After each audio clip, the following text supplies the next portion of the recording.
Both the watches you see on the screen were purchased through the gray market. The only problem is that I only knew about it for the one on the left, for the Tissot.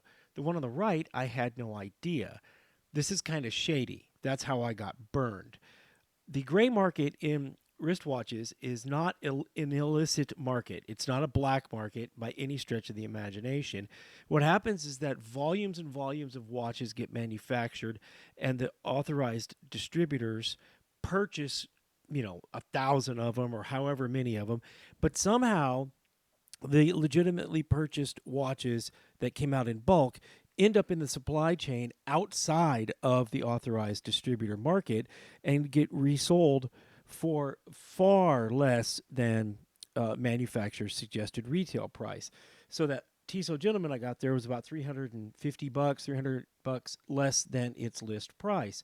The problem came when I bought the Citizen was that it was sold at list price at a jeweler's.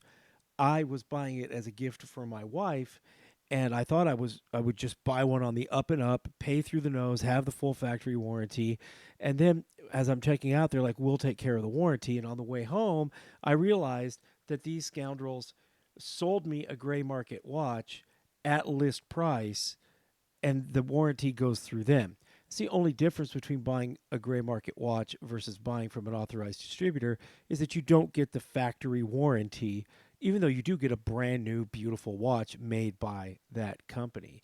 So that became to me, next part is I was asking around about Costco, and I was educated actually online through this channel that Costco is selling their watches gray market as well. They're not authorized distributors, which is why you see such a big change in their offerings from month to month.